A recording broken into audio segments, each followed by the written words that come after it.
अस्सलाम वालेकुम रहमतुल्लाहि व बरकातुहू। आपके सामने आज एक वीडियो चलाना चाहती हूँ और ये वीडियो इस चीज़ की मिसाल है कि अल्लाह ताला जिसे चाहे जब चाहे हिदायत देना। ऐसा शख्स जो इस्लाम के ख़िलाफ़ किताब लिख रहा था, गुस्ताखाना किताब लिख रहा था, अल्लाह ताला ने उसको किस तरह से हिदायत दी, आज इसका इंटरव्यू देखते हैं। उर्दू में है, लाजमी देखिएगा। आपने कैसे और क्यों इस्लाम मुखालिफ किताब लिखने का फैसला किया? आपकी जिंदगी ईमान के लिहाज से कैसी थी? आपका ईमान किस पर था? आपका सबसे भारी और अफसोसनाक इजहार क्या था जो आपने इस्लाम के लिए इस्तेमाल किया? आपके करीबी लोगों का रद्द अमल क्या था जब आप मुसलमान हुए? मैं सोचता था इस्लाम झूठ है, इस्लाम एक खतरा है। मुझे 2000 से ज्यादा मौत की धमकियां मिली और आखिरकार मैंने इस्लाम मुखालिफ किताब लिखने का फैसला किया। खुदा मुझे इशारा दे ताकि मैं 100% जान लूं यही दुरुस्त रास्ता है। मैं इस वजह से 2 दिन तक सो नहीं सका। मैं इसे तस्लीम ना कर सका। ये इंतहाई अजीब था। अस्सलाम वालेकुम भाई जोराम एंड क्लेवरन, आपके आने का शुक्रिया और आपको देखकर बहुत खुशी हुई। मैं पहले आपसे ये पूछना चाहता हूँ कि जोरम कौन है? वालेकुम अस्सलाम। मुझे बुलाने का बहुत शुक्रिया। यहाँ आना मेरे लिए बहुत इज्जत की बात है। जोराम वॉन क्लेवरन 23 जनवरी 1979 को एम्स्टरडैम में एक आम से घराने में पैदा हुआ जिसमें बाप, माँ, भाई, छोटी बहन और एक बिल्ली थी। एम्स्टरडैम में मैं एक प्रोटेस्टेंट घराने में पला बढ़ा। हाई स्कूल से फरागत के बाद मैंने कंपैरेटिव रिलीजन पढ़ा। मैं चंद साल एक उस्ताद रहा। हॉलैंड में और ख़ुसूसन मेरी ज़िंदगी में बहुत सी चीज़ें थीं। जब मैं एक अमूमी नज़र डालता हूँ और जब इस्लाम की बात आई तो मैं सियासी तौर पर फ्रीडम पार्टी की तरफ से सरगर्म हो गया। मैं पार्लियामेंट का मेंबर बना और बिलाखिर मैंने एक इस्लाम मुखालिफ किताब लिखने का फैसला किया। इसका आगाज एक इस्लाम मुखालिफ किताब से हुआ, फिर ये खुदा की तलाश में बदली और एहतताम मेरे मुसलमान होने पर हुआ। आपकी जिंदगी ईमान के लिहाज से कैसी थी? आपका किस पर ईमान था? मुसलमान होने से पहले मैं इस्लाही चर्च से एक प्रोटेस्टेंट ईसाई था। हम बाइबल पढ़ते थे, हम सबके नाम बाइबल से थे, हम सबका बपतिस्मा हुआ था, हम चर्च जाते थे वगैरह वगैरह। यानी हम इस लिहाज से काफी हद तक ईसाई थे। जाहिर है कि मेरा खालिक कायनात पर ईमान था, मेरा जन्नत दोज़ख पर ईमान था, मेरा फरिश्तों की वही पर ईमान था और जाहिर है उस चीज पर भी जो ईसाइयों को मुसलमानों से अलग करती है। यानी मेरा ये ईमान था कि यीशु मसीह खुदा के बेटे हैं और ज्यादा फलसफियाना लिहाज से मेरा ईमान था कि वो खुद खुदा हैं। मेरा दोबारा जिंदा किए जाने पर ईमान था और जाहिर है कि मसीह अलैहिस्सलाम की मसलूबियत पर भी, और मेरा कफारे पर ईमान था। लेकिन ट्रिनिटी एक इंतहाई पेचीदा तस्वुर है, ख्वाह आप माने या नहीं, ये वाकई बहुत पेचीदा है क्योंकि बाइबल में खुदा के बारे में कहा गया है कि खुदा लाफानी है। लेकिन अगर आप लाफानी हैं लेकिन फिर भी आप मर जाते हैं तो आप बैक वक्त लाफानी और फानी नहीं हो सकते। यही वो चीज़ थी कि जब मैं ज़रा बड़ा हुआ 16-17 साल का तो मैंने इस पर एतराज़ात शुरू किए कि ये लॉजिकल बात नहीं है। मैंने कई लोगों, पादरियों, तबलीगियों, हत्ता के रब्बियों से बात की लेकिन मिलने वाले जवाब ज्यादा तसल्ली बख्श नहीं थे। उसने इसे मेरे लिए पेचीदा बना दिया और मेरे जहन में इस किस्म के कुछ शकूक रह गए थे। लेकिन मैंने कहा ठीक है, इसको छोड़ो। और मैंने एक जज की तरह सोचा, बस यकीन कर लिया। और शायद मैं इतना ज़हीन नहीं कि सारी बात समझ सकूं। इसके बावजूद मैं खुदा पर ईमान रखता था। मेरा फिर भी ईमान था कि मसीह अलैहिस्सलाम एक बहुत अहम शख्स हैं। मेरा ईमान था कि वो खुदा के बेटे हैं, लेकिन इसकी हकीकत को मैंने इसी पर छोड़ दिया।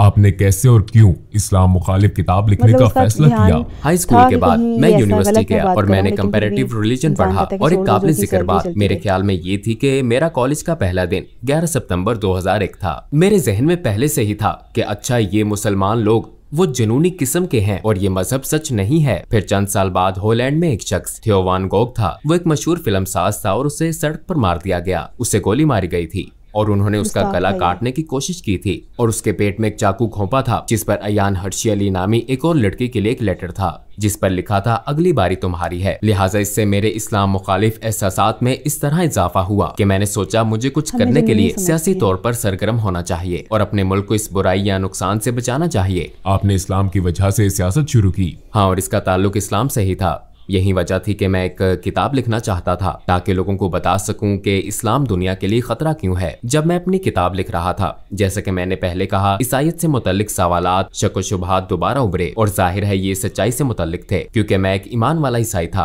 और मेरे ईसाईयत के सवालात को बिलाखिर इस्लामी अंदाज में जवाब मिला। क्योंकि जाहिर है जब मैंने किताब लिखनी शुरू की तो बहुत से लोगों का ख्याल था कि ये कोई सियासी किताब है, लेकिन ये सियासी इतनी नहीं थी। ये एक मजहबी किताब थी क्योंकि मैं लोगों को बताना चाहता था कि इस्लाम एक खतरनाक मजहब क्यों है, और मैंने इसे एक ईसाई नुक्ता नजर से लिखा था। लिहाजा आगाज में मैंने ईसाईयत में खुदा के तसव्वुर और इस्लामी तसव्वुर के दरमियान मवाजना शुरू किया। लेकिन चूंकि मुझे ट्रिनिटी के बारे में ये शकूक थे और मुझे इस्लाम में तौहीद यानी खुदा का एक होना नजर आया, हाँ ये ज्यादा माकूल बात लगती है। और फिर मैंने सोचा ठीक है, मैंने बाइबल दोबारा पढ़ी ताकि अपना ईमान ताजा करूं कि इस्लाम में तौहीद का तसव्वुर ईसाई तसव्वुर क्यों नहीं है। लेकिन जब मैं पुराना ओहदनामा पढ़ रहा था और मैंने देखा कि पुराने ओहदनामे में पैगंबर ने कहा था एक खुदा एक खुदा एक खुदा, और फिर मैंने सोचा ठीक है, मैं नए ओहदनामे में सिर्फ यीशु मसीह के अल्फाज देखूंगा। और फिर मुझे नए ओहदनामे में ये कहानी मिली। एक शख्स मसीह अलैहिस्सलाम के पास आया और पूछा, जिंदगी में अहम तरीन चीज क्या है, मैं जन्नत कैसे पा सकता हूँ। उन्होंने जवाब दिया,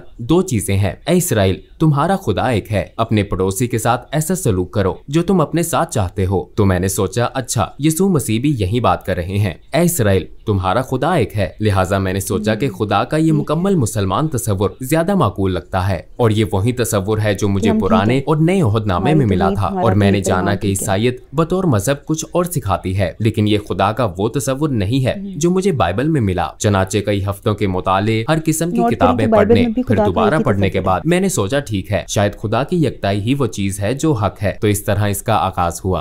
अपनी तहकीक के दौरान आपने कौन से वसाइल इस्तेमाल किए?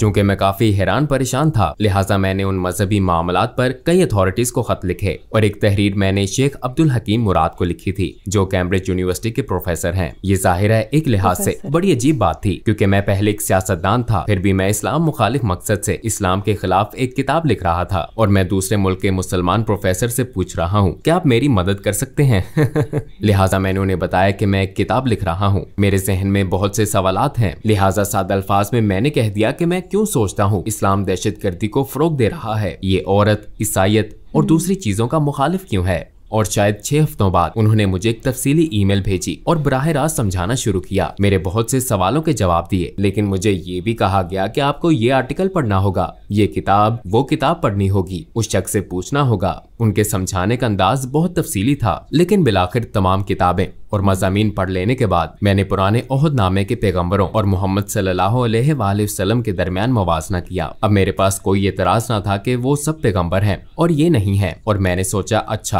अगर मैं इन्हीं बुनियादों पर हजरत मूसा को तस्लीम करूं लेकिन पैगंबर सल्लल्लाहु अलैहि वसल्लम को तस्लीम न करूं तो फिर ये कुछ और बात है। मैंने सोचा मैं इन्हें पैगंबर क्यों नहीं समझता। मैंने सोचा शायद इसलिए कि उनकी बहुत सी बीवियां थीं, लेकिन फिर जब आप हजरत सुलेमान को देखते हैं या आप हजरत दाऊद इब्राहिम अलैहिस्सलाम को देखते हैं, पुराने ओहदनामे में कई अफराद का जिक्र है जिनकी 1 से ज्यादा बीवियां थीं। हत्ता कि जब आप गैर मजहबी किताबों में देखते हैं तो सकाफती तौर पर यूरोप, अफ्रीका, एशिया, हर जगह ऐसे मर्द हैं जो कई वजूहात की बिना पर कई बीवियां रखते हैं। तो मैंने सोचा कि अच्छा ये भी कोई वजह नहीं हो सकती। तो एक एक करके ये तमाम वजूहात यकजा हुई। बिलाखिर मैंने सोचा कि मुझे कहना पड़ेगा ये सब पैगंबर नहीं है, मगर मेरा इस पर ईमान न था, क्योंकि मेरे ख्याल में जो काम उन्होंने किए, जो बातें उन्होंने की, जो मौजज़ात दिखाए, वो अपनी बातों और कामों से साबित शुदा थे। लिहाजा फिर तो वो है। और फिर मैंने कहा फिर मुझे ये तस्लीम करना पड़ेगा कि मोहम्मद सल्लल्लाहु अलैहि वसल्लम भी पैगंबर हैं। लेकिन मुझे इसमें शुबा था। तो पहले मैंने सोचा कि तारीख मुझे बताती है कि वो सबसे बुरे शख्स हैं। फिर मैंने कहा कि शायद वो इतने बुरे ना हो, लेकिन वो पैगंबर भी ना हो। और बिलाखिर मुझे ये शुबा होने लगा कि वो पैगंबर ही हैं। हाँ, इसी बात ने मुझे एक बार फिर कई किताबें पढ़ने पर मजबूर किया। और एक बात जो मेरे ख्याल में अब्दुल हकीम मुराद के बारे में बहुत दानिशमंदाना थी, वो ये थी कि उन्होंने कहा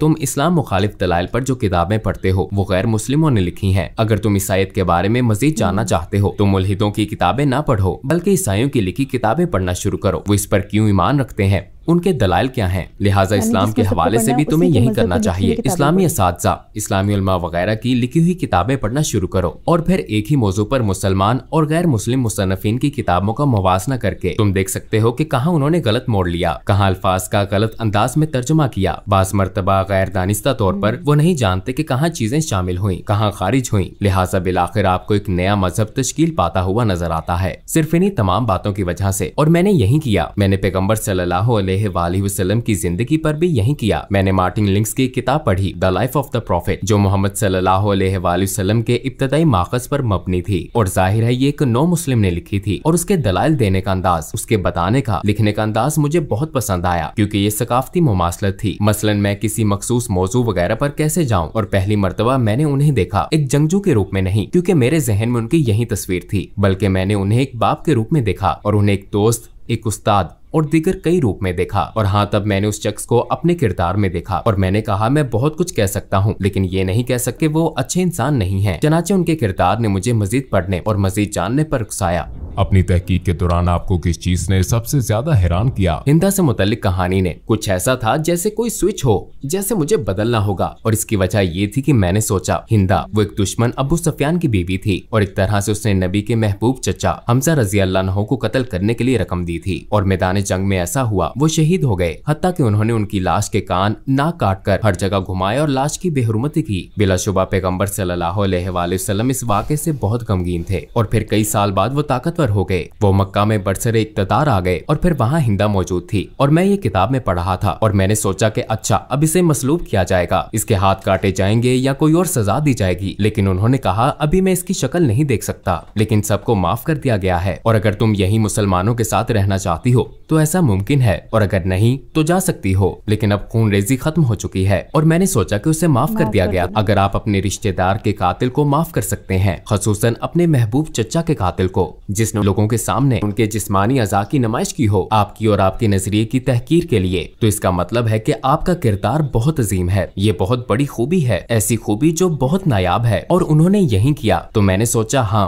वाकई वो बहुत खास इंसान थे। और ये जानने के बाद मैंने सोचा मेरे पास उनके पैगंबर होने के दलाइल हैं। उनका किरदार और दीगर लोगों के साथ उनका सलूक मेरे सामने है। मैंने देखा कि उन्होंने अपने दुश्मनों के साथ कैसा सलूक किया। मेरे ख्याल में वो पैगंबर हैं। लेकिन फिर मैंने सोचा ओ ये तो बहुत खौफनाक बात है, क्योंकि मैं पहले से ही खुदा की वहदानियत को मानता हूँ और अब मैं मान रहा हूँ कि वो नबी हैं। अगर मैं आपको कहूँ कि खुदा एक ही है और मोहम्मद सल्लल्लाहु अलैहि वसल्लम उसके नबी हैं, ये तो तकरीबन शहादत हो गई। फिर मैंने सोचा चलो किताबें बंद करता हूँ, इसे रोकता हूँ, ये सब गलत सिमत में जा रहा है। और यकीनन मैंने जो पढ़ा या देखा और जो कुछ तजर्बा किया उसके बायस मैं अब पहले जैसा इस्लाम मुखालिफ नहीं रहा था। मैं आपको बताऊं कि ये सब एक तस्वुराती कहानी की तरह लगता है, लेकिन आखिर में वाकई ऐसा हुआ। मैं इस पर ये सारी किताबें पढ़ी थी और जब मुझे एहसास हुआ कि हाँ ये एक तरह से शहादत है, तो मैंने कहा अच्छा मैं सारी किताबें रख देता हूँ। और मैंने किताबें ऊंची शेल्फ पर रख दी, लेकिन किताबें इतनी ज्यादा थी कि बहुत सी शेल्फ से नीचे गिर गईं और शेल्फ से गिरने वाली किताबों में कुरान भी था। और जब मैंने इसे उठाया तो मेरा हाथ सूरा 22 आयत 46 पर था, जहाँ लिखा था आंखें अंधी नहीं होती बल्कि दिल अंधे हो जाते हैं। और मैंने सोचा मेरा वाकई यही मसला है, क्योंकि आंखें अंधी नहीं थी। मैं अपने हाथ से लिखा वाकई देख सकता था। किसी ने मुझे ये किताब लिखने पर मजबूर नहीं किया था। किसी ने नहीं कहा था कि तुम्हें ये लिखना है या वो लिखना है। मैंने खुद ही लिखना शुरू किया था और मैं इसे अपनी आंखों से देख सकता था। लेकिन मैं अब भी ये हकीकत तस्लीम ना कर सका जो मैंने कहा था कि वो पैगंबर हैं, खुदा एक है। मैं तस्लीम नहीं कर सका। तो मेरी आंखें नहीं बल्कि मेरा दिल अंधा था। मैं ये हकीकत तस्लीम ना कर सका, शायद अपने नफ्स या अना की वजह से इसे कबूल ना कर सका। और मैंने कहा ऐ खुदा, मुझे परवाह नहीं कि ये बाइबल का खुदा है या कुरान का, मुझे इशारा दे ताकि 100% दुरुस्त रास्ता जान लूं। फिर मैं सोने चला गया, लेकिन जब जागा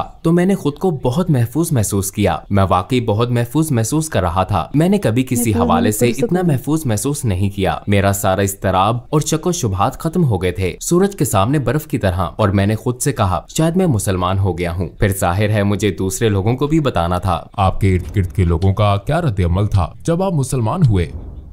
अस्सलामुअलैकुम भाइयों और बहनों, हमने देखा है कि हमारे 80% नाजरीन बाशुमूल इस वीडियो के ने हमारे चैनल को सब्सक्राइब नहीं किया है। जैसा कि आप जानते हैं हम एक गैर मुनाफा बख्श तंजीम है और हमने अपनी वीडियोस पर एड्स बंद रखी हैं। लिहाजा हम सिर्फ इसलिए कह रहे हैं ताकि सच्चाई को फैलाया जाए। ये एक छोटा सा अमल लग सकता है, लेकिन इंशाअल्लाह ये बहुत से लोगों के लिए रहनुमाई का जरिया होगा। आइए अब सब्सक्राइब बटन पर क्लिक करें और एक साथ चलें अब्दियत की तरफ। आपके इर्द गिर्द के लोगों का क्या रद्द-ए-अमल था जब आप मुसलमान हुए? अक्सर का रद्द-ए-अमल मनफी था। यकीनन बहुत से लोगों के लिए, खसूसन कुछ अंकल और आंटियों के लिए एक सदमा था। उन्हें खबरों से इसका पता चला और जब अपनी माँ को बताया तो वो रोने लगी। और मेरी बीवी काफी खुले जहन की थी। हाँ, वो इस बारे में बहुत मुस्बत थी। उसने कहा अच्छा अगर इस्लाम ही आपका हकीकी ईमान है और ये आपके दिल में है, मैं कौन हूँ? और मेरी पिछली मुलाजमत के कुछ साथी काफी जारहाना थे। मुझे 2000 से ज्यादा मौत की धमकियां मिली मुझे सपोर्ट करने वालों की तरफ से जिन्होंने मुझे वोट दिया था। लोगों ने इंतहाई नफरत अंगेज बातें की। हम तुम्हारी बीवी का रेप कर देंगे, तुम्हें गोलियां मार देंगे, हमें तुम्हारे बच्चों का स्कूल मालूम है, वगैरह वगैरह। इनमें से ज्यादातर यकीनन अहमक हैं, क्योंकि वो कंप्यूटर पर फजूल लिखने वाले पागल लोग हैं। तो वो काफी मुश्किल वक्त था और मुझे अपने काम पर भी जाना था। और ये एक ईसाई तंजीम थी। उसके लीडर ने कहा ये नाकाबिले यकीन है और उसने कहा हाँ मैंने तब्दीली तब्दीली महसूस की थी जब तुम रेडियो पर मखसूस मौज़ूआत पर बोलते थे तो कुछ ज्यादा ही नरम मिजाज होते थे,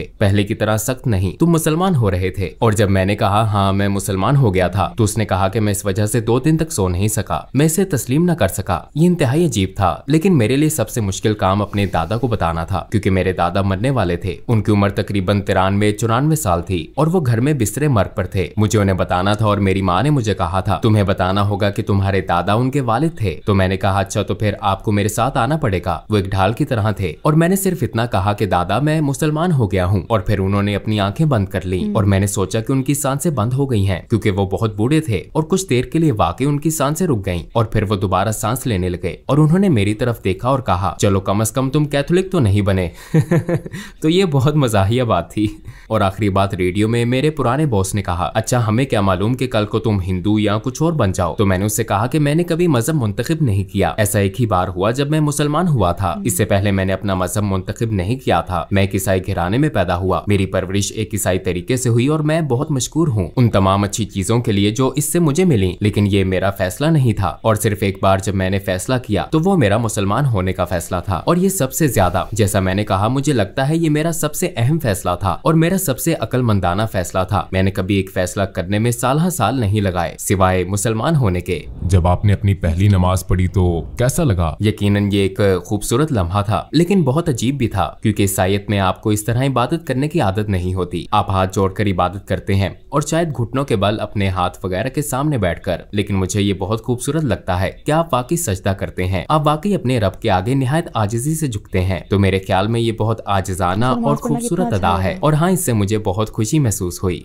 आपको 3 सबसे बड़े किन चैलेंजेस का सामना हुआ जब आपने इस्लाम कबूल किया? यकीनन मुसलमान बनना एक बहुत बड़ा चैलेंज था क्योंकि मुझे अपने पूरे खानदान को भी बताना था और ये एक बहुत बड़ा चैलेंज था ये सोचना कि मुसलमान बनना बहुत मुश्किल होगा क्योंकि खुसूसन एक प्रोटेस्टेंट ईसाई के तौर पर मजहबी लिहाज से आपको बहुत ज्यादा चीजें नहीं करनी पड़ती, लेकिन बतौर मुसलमान अमली तौर पर दिन में 5 वक्त की नमाज जरूरी है, खाना एक खास तरीके से खाना जरूरी है, एक खास अंदाज से सोचना जरूरी है, आपके लिए हर लम्हा बेहतरीन रहना जरूरी है अपने खालिक से ताल्लुक के बायस और इस हकीकत की वजह से कि आपको दिन में 5 वक्त नमाज अदा करनी है। ये एक तरह से खालिक की मुस्तकिल याद दहानी है। तो ये आपको एक ईसाई के मुकाबले में इस हकीकत से कहीं ज्यादा आगाह रखता है कि आपका एक रब है। ये मेरा तजर्बा है और मैं सोचता वो आज 5 वक्त की नमाज पढ़ना मैं नहीं कर सकता, मुझे करना है। तो इस चीज ने सोच मुश्किल बना दी, लेकिन मेरे मुसलमान होने के बाद ये बिल्कुल मुश्किल नहीं था। क्या आप अपने बच्चों की परवरिश भी बतौर मुसलमान कर रहे हैं? आप यकीनन कोशिश करते हैं। मुझे पता नहीं कि आप एक मुसलमान की परवरिश कैसे करते हैं। मेरे ख्याल में ये बहुत मुश्किल काम है, खास तौर पर इस दौर में। जाहिर है जब मैंने शादी की तो मैं मुसलमान नहीं था। आपने एक तरह से अहद किया कि आप अपने बच्चों की परवरिश बतौर ईसाई करेंगे, तो मुसलमान होने के बाद जाहिर है मैं अपने बच्चों की परवरिश बतौर ईसाई नहीं कर रहा। अगर ईसाईयत से मुतल्लिक बच्चों का कोई सवाल होता है तो वो मेरी बीवी से पूछते हैं और उन्हें ईसाई जवाब मिलता है, और अगर वो मेरे पास आते हैं तो उन्हें इस्लामी जवाबात मिलते हैं। लेकिन अक्सर वो कहती है कि अपने बाप से पूछो। मेरी बीवी सबके लिए हलाल खाना पकाती है, तो ये बहुत खूबसूरत बात है। वो कहती है मैं 5 खाने नहीं बनाऊंगी तो सब एक जैसा खाना खाते हैं। आप हलाल खाना चाहते हैं तो सब हलाल खाते हैं। तो एक तरह से ये कुदरती अमल की तरह है। इस्लाम के खिलाफ आपका शदीद तरीन और अफसोसनाक इजहार ख्याल क्या था? मेरे ख्याल में इस्लाम एक झूठ है, क्योंकि ये बात मैं अक्सर कहता था इस्लाम झूठ है और कुरान जहर है। लेकिन जब मैं कहता था कि इस्लाम एक झूठ है तो इससे मेरी मुराद थी कि सारा मजहब और उससे मुंसलिक हर चीज। तो ये एक तरह से जहालत का आला तरीन दर्जा था। हाँ, मुझे इस चीज का अफसोस है क्योंकि ये एक छतरी की तरह था और बाकी सब कुछ इस्लाम एक झूठ है कि तसव्वुर के तहत आता था, क्योंकि यही बुनियादी सोच थी। और यकीनन मैं खुद को इल्जाम देता हूँ और जानता हूँ कि ऐसा करने वाले बहुत से लोग अमली मुसलमान नहीं है। और एक तरह से मैं इस चीज को समझता हूँ क्योंकि हर चीज जो सियासी, समाजी और सकाफती लिहाज से कही और की जाती है उसे भी शुमार किया जाता है। मैं कभी कभी अपनी पुरानी पार्टी के लोगों के दलाइल भी सुनता हूँ जिन्हें मैंने नाराज किया। हाँ, ये चीज मुझे परेशान करती है और यही वजह है कि हमने IXC इस्लामिक एक्सपीरियंस सेंटर नामे एक तंजीम कायम की और हम स्कूलों, प्राइमरी और हाई स्कूलों, कॉलेजों, यूनिवर्सिटियों, यहाँ तक कि हुकूमत के 2 महकमों, दीगर समाजी तंजीमों और गिरजा घरों में जाते हैं इस्लाम के बारे में गलत फहमियां दूर करने, पैगाम फैलाने और इस्लाम को उसके हकीकी रंग में दिखाने के लिए। और हम ये ऐनक के साथ वर्चुअल रियलिटी के जरिए करते हैं। तो ये एक बहुत पुरलुत्फ तजर्बा भी होता है और इस तरह हम इन चीजों को मिटाने की कोशिश करते हैं जो मैंने माजी में कही और की हैं। लोगों को इस्लाम के बारे में कैसे तहकीक करनी चाहिए? क्या आप सिर्फ गूगल सर्च का मशवरा देते हैं? नहीं, मैं यकीनन गूगल का मशवरा नहीं दूंगा। मैं कभी इसका मशवरा नहीं दूंगा। मैं कहूंगा कि कंप्यूटर बंद कर दो। नहीं, मेरे ख्याल में ये बहुत जरूरी है कि लोग किताबें पढ़ें, असली सफात वाली किताबें। मैं मशवरा दूंगा मार्टिन लिंक्स की किताब Muhammad his life based on the early sources पढ़ें। जिस किताब की मैंने पहले बात की थी, ये एक सब्ज किताब है और मैं समझता हूँ कि लोगों के लिए ये बहुत जरूरी है कि कुरान का खुद से गहरा मुतालिया ना करें, क्योंकि ये एक बहुत ही पेचीदा किताब है। और अगर आपके पास ऐसा कोई नहीं जो आपको सिखा सके, खास तौर पर ज्यादातर लोग जो इस्लाम के बारे में कुछ नहीं जानते, रवानी से अरबी या क्लासिकी अरबी बोलने वाले नहीं होते, तो आप कुरान की तफसीर या तर्जुमा पढ़ते हैं और जाहिर है ज्यादातर ये मुसद्दिका नहीं होता। इसलिए मैं लोगों को सिर्फ सीरत का मुतालिया करने का मशवरा दूंगा। नबी के किरदार और जिंदगी का मुतालिया करें, क्योंकि रवायत भी हमें यही सिखाती है। उनकी जिंदगी कुरान थी, वो एक तरह से जिंदा कुरान थे। उनकी सुन्नत का मुतालिया करें और मेरे ख्याल में ये इस्लाम को दरियाफ्त करने का बेहतरीन तरीका है। और आखिर में आप क्या कहना चाहेंगे? मैं मुसलमान होने के बाद पहले से ज्यादा खुशो-खुर्म हो गया हूँ, इसलिए मैं सबको मुसलमान होने की दावत देना चाहता हूँ, क्योंकि ये आपकी रूह और आपके दिल को खुशी और सुकून देता है। ये सच है, यह आपके दिलो जान से हम आहंग है। कम अज कम इसे इस्लामी नुक्ता नजर से देखें, सीरत नबी को पढ़ने की कोशिश करें, समझने की कोशिश करें कि मुसलमान किस बात पर ईमान रखते हैं, उनके रवैयों से कताए नजर, क्योंकि मुझ समेत बहुत से मुसलमान हैं जो मुसलमानों की तरह नहीं रहते। मैं हमेशा एक मुसलमान की तरह नहीं रहता, हालांकि रहना चाहिए मुझे भी और बाकी सबको भी, लेकिन आप तमाम मिसालों से बड़ी नबी सल्लल्लाहु अलैहि वसल्लम की मिसाल को देखें और अगर आप उनकी जिंदगी का मुतालिया करें तो शायद आपको रहनुमाई मिल जाए। ये आपको सच की तरफ ले जाती है। ये इंटरव्यू मैं चाहती थी कि आप लोग देखें और लाजमी देखें, बेशक इस वीडियो के थ्रू ही देखें। तो ये याद रखें कि अल्लाह ताला जिसे चाहे जब चाहे हिदायत दे दे, लेकिन उसके लिए आपको खुद एफर्ट करनी पड़ती है और उसकी बातें आम मुसलमानों से कहीं ज़्यादा अच्छी हैं। हम लोग कभी नहीं सोचते कि हमें बेहतरीन सोचना है, हमें बेहतरीन किरदार अपनाना है, और हम कभी ये नहीं सोचते कि हमें 5 वक्त अल्लाह से बात करनी है। वो ये उसने यहाँ एक बात की कि ईसाईयत में ये कि आपको कभी कभी जाकर इबादत करनी होती है, लेकिन मुसलमान होने के बाद मुझे ये पता चला कि मुझे 5 टाइम जब मैं नमाज़ पढ़ता हूँ तो मुझे मालूम होता है कि हाँ मेरा रब है। तो ये बातें सुनकर यकीनन बहुत से लोगों को सोचना चाहिए कि हमारे सोचने का अंदाज़ क्या है, हम क्यों अपने रब से इतना दूर हैं। इसके साथ ही दीजिए मुझे इजाज़त। अल्लाह निगहबान।